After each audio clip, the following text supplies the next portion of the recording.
We're here to talk to you today about transforming the culture of two very, very different IT departments in two different universities, but we both had the same problem. So we've come together today to share our learning of actually changing the culture of our IT services departments, changing this culture of the staff.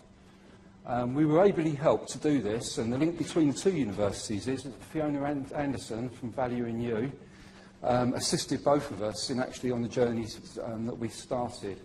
And it is a journey because we are still on that journey, and we still have staff who still believe in the old ways, and we're changing their culture as we move along. So I'm going to kick off first of all and tell you from the Queen Mary perspective the challenges that we faced, and also the journey that we went on and how we achieved it. So a little bit about Queen Mary first of all. Well, quite a good link to the Olympic talk we had by Jerry is that the Olympics are one stop on the central line from Queen Mary University. We're based in the East End of London, strategically placed between the City and Docklands. We're the only campus university in London. We've got over 2,000 student beds on site, so that's a big selling point for the university. We've got about 18,000 students and around 4,000 staff. We're a member of the Russell Group. We've recently joined the Russell Group, and we're a research-led institution. So that's enough about us and about the background. Let's move on to what we actually had to do. I was taken on at the university because IT services was viewed by our customers as failing. The department itself grew out of research. I had some very, very clever people working for me when I arrived there. All of the lead team were PhDs and had been working at the university for over 35 years. They're all in their early 60s. They invented IT, and that's what they felt. So if I asked them a question such as, mentioned industry best standard, they would say to me, "Chris, stop. We set industry best standard.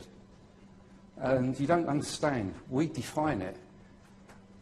And as we'll see, they didn't really understand, because they've been there so long, how industry had moved around them. So I had to define an IT strategy and win a mandate from the top table of the university. And the university backed me by defining the mandate that we could actually centralise IT. I only had 60 people working for me then, but around the university there was about 180 working in IT.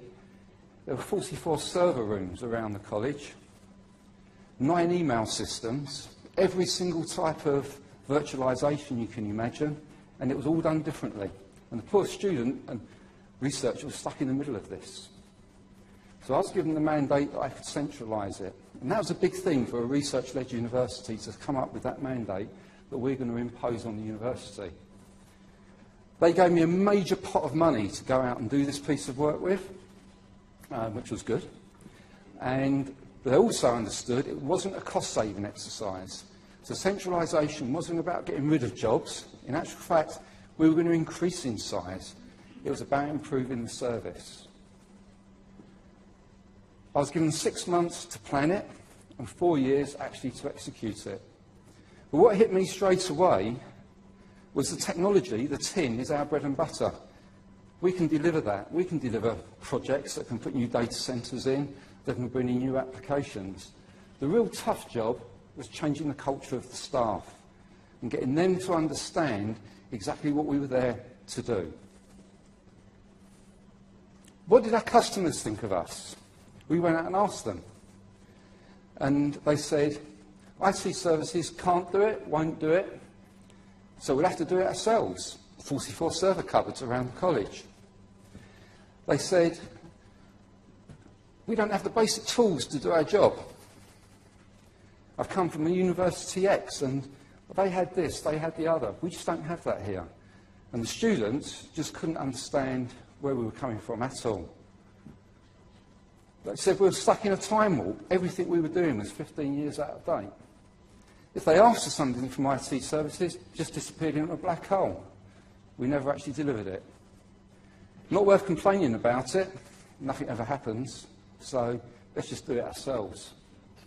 The medical school, which makes up over half of the university in income-wise, actually was talking about outsourcing the whole of IT and declaring UDI right from the outset.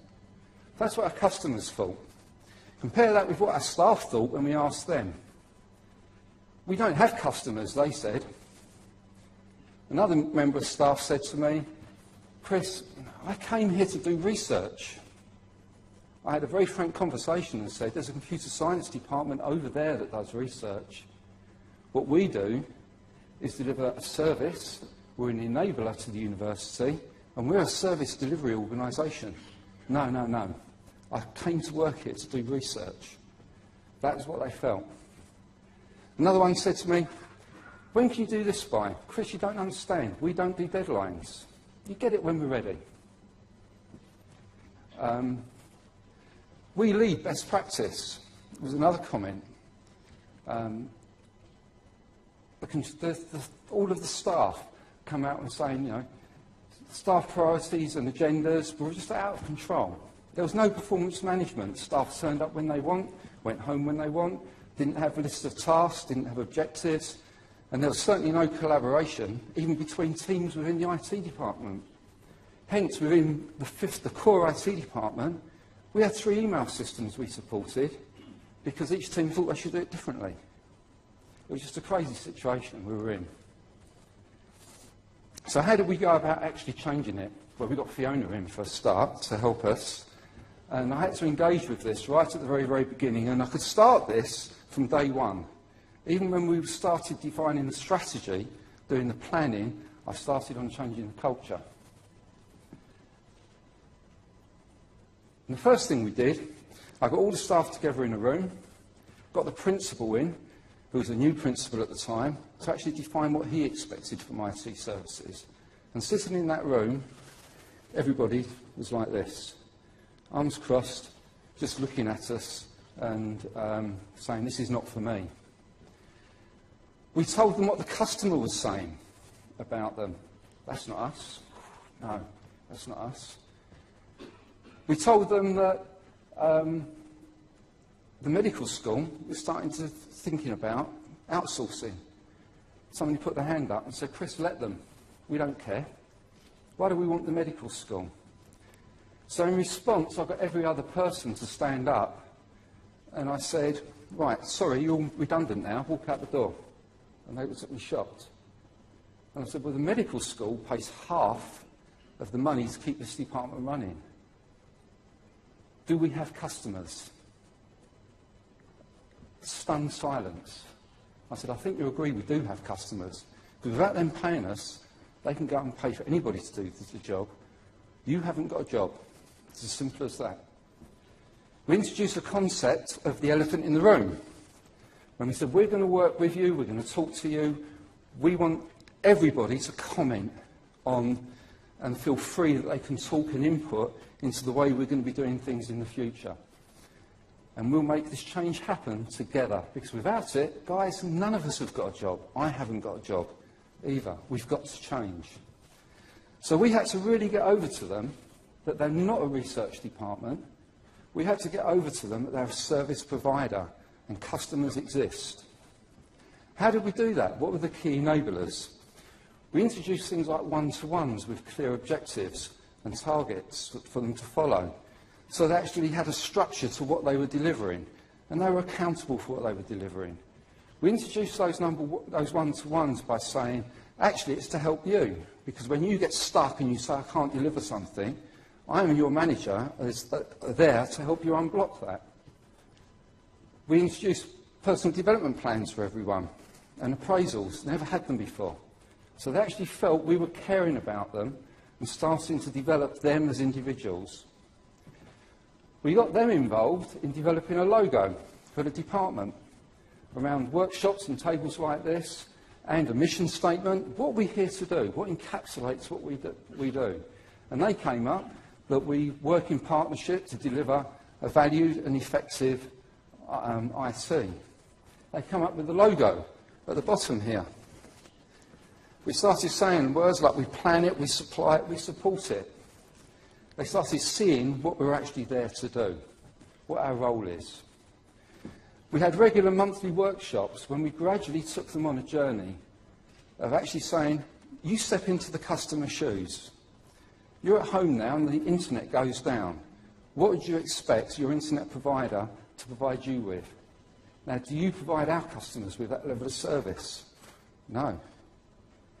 And gradually, in convincing them and getting embedded in their minds that the culture of service, as opposed to the culture of technology and doing research, started changing radically the way the service was being delivered.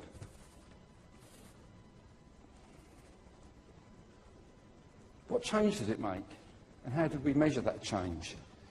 Well, this was an eye-opener. We did a survey of staff when we started, and we did the same survey about 8 or 9 months in. And there's some stunning results here. Results like providing and demonstrating leadership went up by 64 percentage points in what they thought of the department. I've received sufficient training to do my job, went up 25%. Deals with poor performance and effectiveness. They actually didn't like it that there were people there sitting doing nothing. They actually felt, you know, well, look at them sitting over there doing nothing all the time. Nobody ever does anything about it. That went up 47%, that we actually started dealing with that. So we were quite shocked at these results. I'm very pleased. And it really demonstrated that we actually took the staff on that journey with us. Because 8 months in, this is the kind of results we were getting. Another interesting one, a session that Fiona ran, was about a year in, it was Christmas time, and she ran a workshop with all the staff, post-it notes around the wall, brown paper. What we want you to do is think about what was good we've done over the year, and what wasn't so good. Believe it or not, it took me 6 months to get one-to-ones in. Unions involved, you can't do this. A year on, the number one thing they said that improved their lives was one-to-ones. And that was a revolution, I thought, that from actually saying at the beginning and getting unions involved, you're not, we just can't do this. A year on, the result was the best thing that's happened to us in the last year is we now do one-to-ones. We know what we're meant to be doing for a job. If we get stuck, our managers support us. Our managers train us. I can see where I'm going. And from that, the whole culture of the department started to change. They now recognise we have customers. They now recognise that we're not just a technology department to do research. We've used a couple of tools and a couple of standards to help us on the way. A couple of frameworks. We used IIP because that had all the right things like one-to-ones, PDPs. All that framework was there, so we just picked it up and used it and we implemented IIP. We achieved IIP accreditation in 11 months.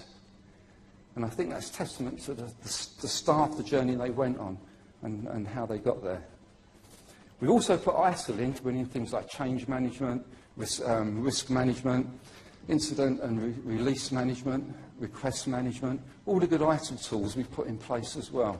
But the focus all the way along has been there's a customer at the end of this. And you know, guys, they don't have to buy the service off of us. They can go anywhere to buy this service. So that's the journey that Queen Mary went on. I'm now going to hand over to Raghu from London Met, who went on a very similar journey, approached it in a slightly different way, and he'll tell you what they did. Thanks, Chris. Here's your clicker, Raghu.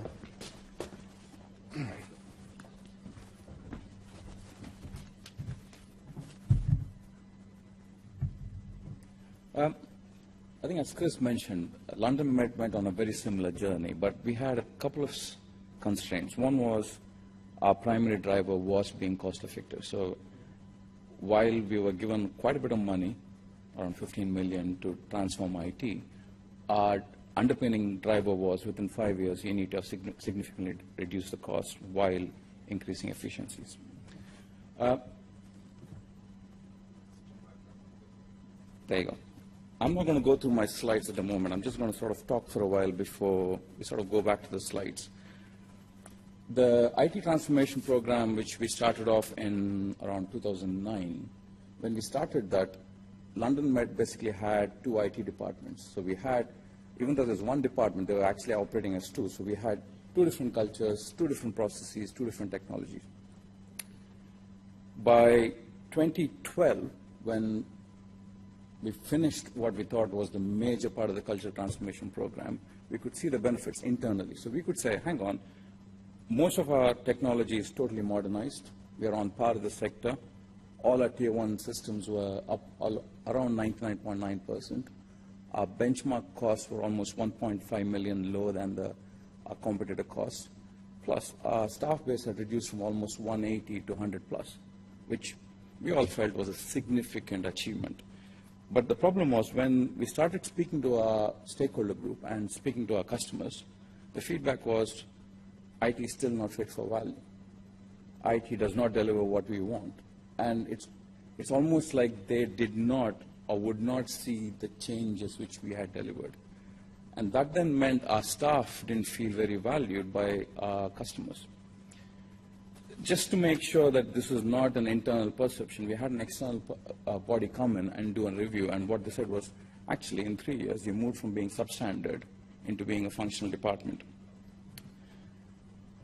This led to quite a bit of soul searching within the university exec, and they finally signed off on what we called as the cultural transformation program. Luckily, because I had almost a 3-year run where we cleaned up IT, and I was starting to look at what do I need to do, I came across Chris, and that's how we started working together on the cultural transformation side of things with Fiona and Chris on this one. So once the entire program got signed off, we followed a reasonably similar path to Queen Mary's in the fact that rather than me standing up here and saying to my staff, look, you need to change, I had Chris present, talk about their journey so they could feel that it is not something which they were going to go through on their own. We then had our Deputy Chief Executive stand up and talk about the need for behavioral changes. We then agreed with them what we're going to be doing. So we sort of agreed, hang on, we can't try to impose anything onto a set of almost 100 plus people who are pretty specialized. So we sort of stepped back and we agreed on the following things. We said, the key thing around this is going to be customer experience. We need to make sure that we set the expectation right. We need to make sure that we talk the same language. And when I mean language, it's not English, but it's about making sure when both parties meet and leave, they have the same understanding of what is expected, have the same common understanding. And Chris stole my thunder on this one, walk in the shoes of the customers, but it's the same thing. It kicked off in around Jan 2013. So what you're going to see is I'm going to skim over quite a few slides because I don't want to keep you here more than you want to. That's it. So what you're going to see here is when we started, and if you ignore all the bits around achievements and our aspiration, the perception of our customers was basically we were not responding and resolving issues proactively. The big issue was around communications. I mean, I think no matter how many times you talk about communications, I think my thumb rule now is if I think I need to do 10, I'm going to aim for 20. We have several single points of failure. Given our cost drivers, it's almost inevitable. I don't think we have a choice other than to have single points of failure given the amount we support. I mean, we are, just like Queen Mary's, we are a large central department. But it's about how do we make sure we mitigate that risk. It's about making sure that the customers felt listened to. I mean, the biggest problem we faced was our customers would come in and say, I want to do this in this particular tool set, and I want this done like this. And so this is about making sure that they felt listened to, but not doing what they asked for. And it might not have come out the right way, right? When I say not doing what they asked for, it is making sure we do it in using the same common architectures, but making them understand why we're doing that.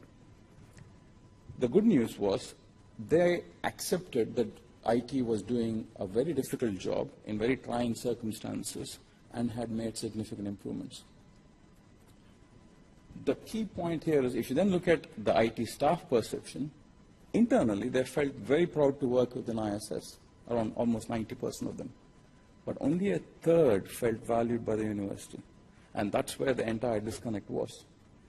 So the journey we then took was, rather than making it into a management initiative, in a way this became more like a collaboration. I think they nowadays use the word democratic leadership. So we sort of worked with them closely. So we started having almost, till recently, we are having 4-week all-staff workshops, not meetings, where they would work with us on particular issues and scenarios. We had what we call as a CSC staff group, and that group was supposed to be the champions from bottom up. So it was not seen as top down. They were supposed to lead with what we expect to be our vision, what we expect to be our aspiration, and you will see the strap line in the bottom there. I'm not saying we do it currently, but this is what we aspire to. This is around our values, this is around our behaviors. They then agreed with us what the priorities were. So my job, in effect, was just to be the facilitator, nothing else.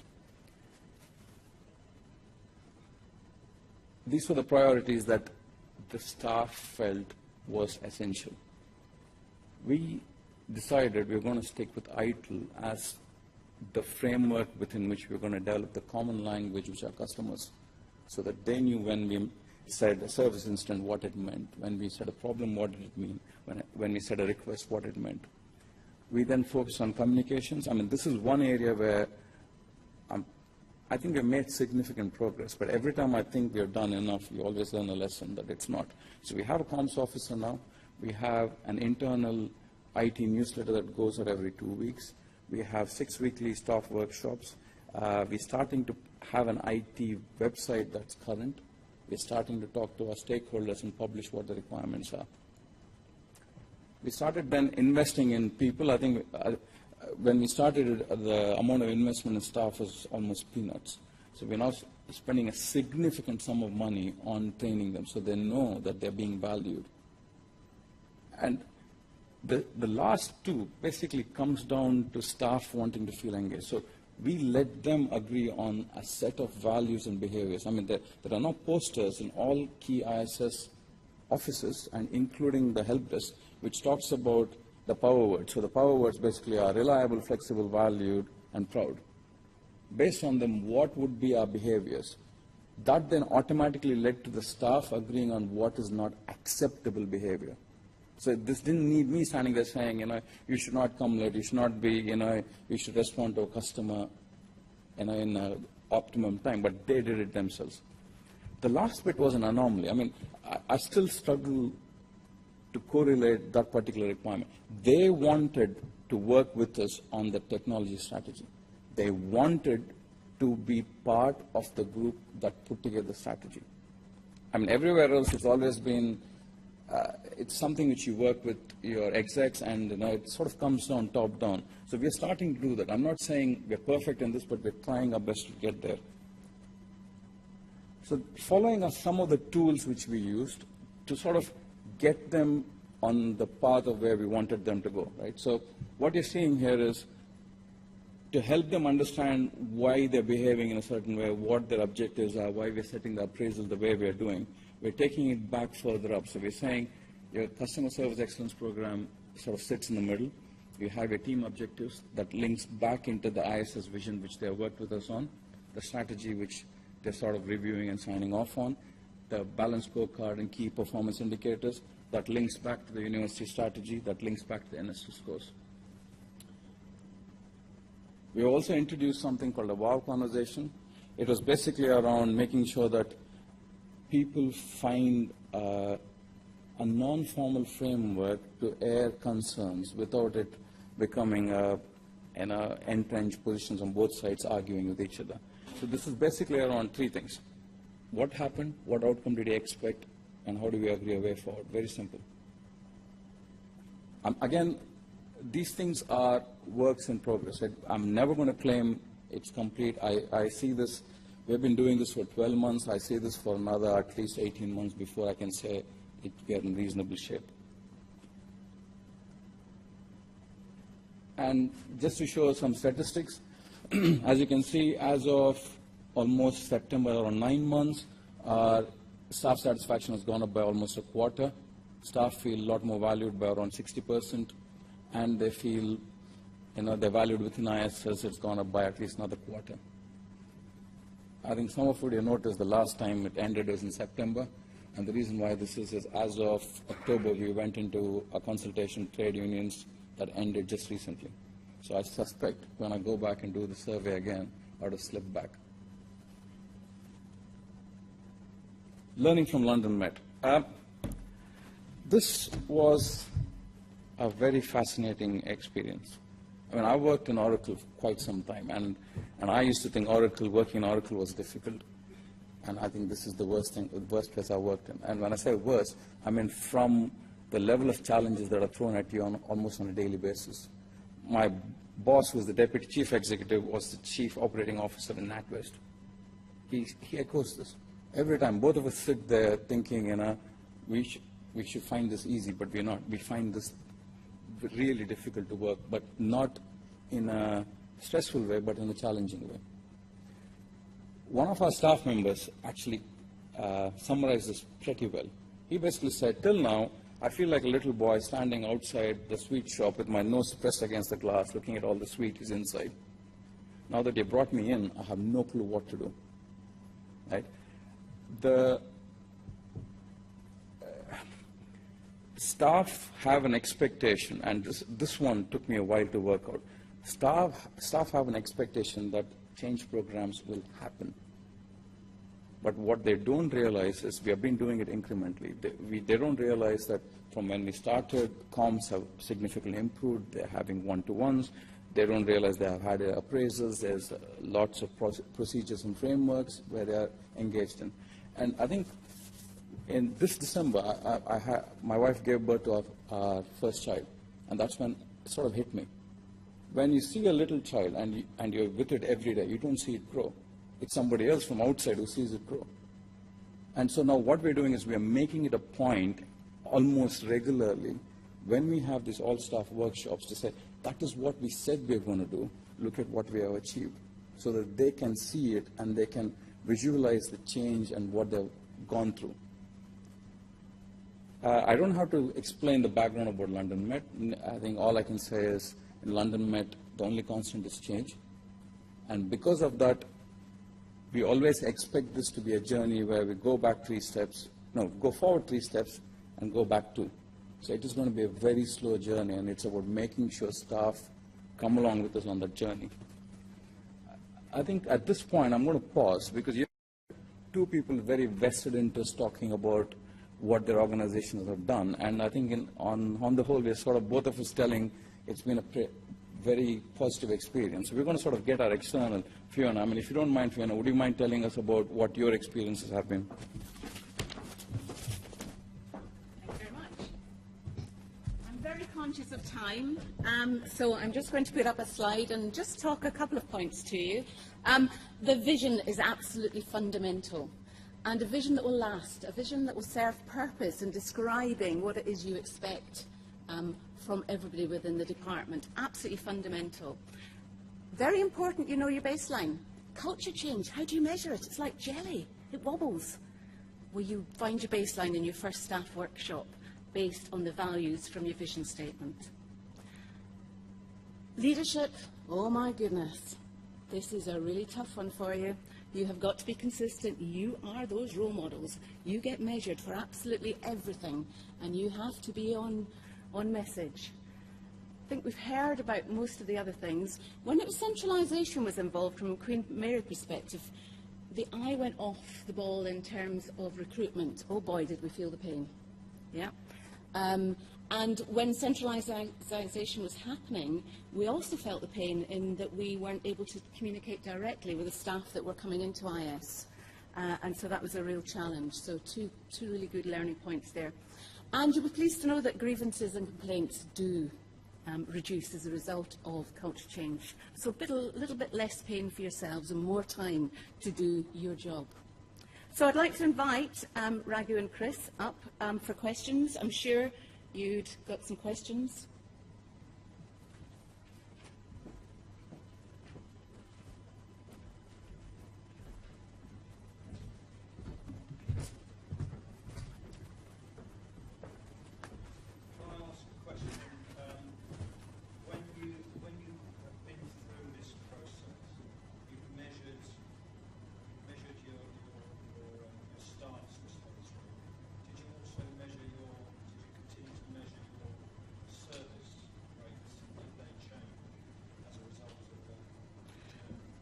I give the response to that from both of them?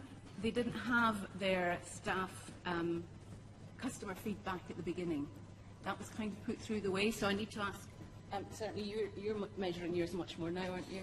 Yeah, we're measuring our customer satisfaction now, and we're at 97% satisfaction, either meets expectations or exceeds, which is absolutely fantastic. We still get complaints, we're in IT. You know, if it goes wrong, it's our fault, isn't it?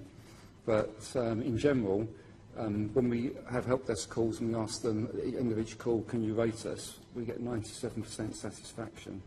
And there's a completely different culture of the way we deal with customers now. It really has changed. And you've got student satisfaction data, yeah. I think we have student satisfaction data, and what we're starting to do is through our help desk system, we're starting to measure based on questionnaires. We didn't force them to do it, but there's a link, and there's also a snap poll which they can take. And we just started this, so I'm not going to claim, you know, we have a very good run of the statistics. But the good news, I think I'm starting, it's my phone here somewhere. The good news is our customers who were complaining before about us not delivering are now complaining about not giving them more. So sort of you can see the shift in the way the complaints are going. So rather than saying you're not adding value, they're not saying you're not doing things fast enough. Any other questions? I noticed both institutions introduced some level of performance management across the way. Was that limited purely to your IT department, or did it go university-wide? So the question was about performance management. Was it limited to IT or university-wide? Our formal one-to-ones, the level we do them, introduce them, that they were documented. I think that was pretty much unique to our department. We didn't have any steer from the institution at all in actually bringing them in. But you know, what I said to the staff was, we shouldn't have a performance issue really, because if you're dealing with them every month rather than waiting for an annual appraisal, probably shouldn't happen anyway, because you should nip them in the bud, and that's by and large what's happened. But we do still obviously move people into formal performance management now. That was never done in the past. In fact, if anything, people were promoted for being underperforming before to get them out of the way. And that was an easy way to move them on. That certainly doesn't happen now. We do deal with underperformance by taking them through formal, if needed, formal procedures now. There was one more question there. You both talked about using ITIL framework or elements of the ITIL framework. How much effort do you put on the customer side in terms of describing that language to them? So the question was about ITIL and how much work was informing customers about the language you were using. I think I have the easiest answer to this. I mean, given that we just started the journey, we're trying our best not to go down a path where we start debating about the language, because we did this with Prince 2. And then we used to start having arguments about what Prince 2 stages meant with our customer and client, because we trained them as well. So now it's all about, I'm still beeping somewhere. It's almost about making it in plain, simple language where they can understand. And ITIL is rolled out within ISS, and a customer doesn't see it. And I think that applies to us as well. We trained every member of IT staff. Every single member went on ITIL training. But as far as the customer's concerned, it's just good customer service. They don't understand what we're doing in the background, such words as release management and words like that. We do it, but they don't know it goes on. So the language isn't an issue to them. One last question. Anyone? Yes, this is a question for Good.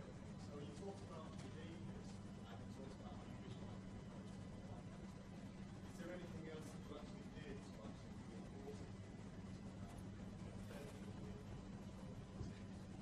I mean, Sean is here as well, and he can jump in if I've sort of gone off piste on this one. Behaviors, we have the values and expectations, which is there. The WOW conversations were supposed to help us reinforce good behaviors and working patterns. It worked pretty well till September, October, till when we went to trade union consultations, and then there is a reasonable dip in expected behaviors. Not from my perspective, though. Okay. Yeah, okay. Thank you very much for listening to us. It was a journey that we're still on. I think Raghu and I both agree it never ends. But it's a journey where we've seen a big difference in the perspective of the customers, and that we do step into the customer's shoes now. I've been asked to close the session. The bar's open apparently in there, so let's go in there and have a drink. Thank you. Thank you. Thank you.